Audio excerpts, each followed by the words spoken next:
Nagbabala ang Philippine National Police o PNP na may pananagutang kriminal ang sino mang gagawa ng bomb joke o magpapakalat ng false bomb threat.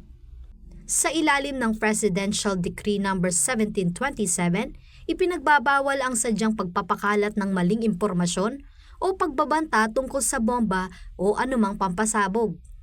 Maaaring patawan ang sino mang lalabag ng hanggang 5 taong pagkakakulong, multa na hanggang 40,000 pesos o parehong parusa batay sa magiging pasya ng hukuman.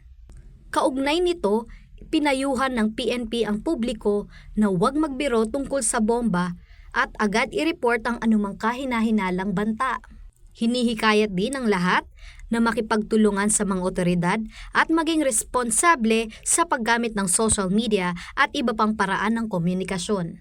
Binigyang diin ng PNP na ang bomb joke o false bomb threat ay maaaring magdulot ng takot, makaantala sa operasyon ng mga paaralan, negosyo, transportasyon, at mga tanggapan ng gobyerno na maaari rin itong makaapekto sa pagtugon ng mga otoridad sa mga emergency at magdulot ng panganib sa publiko.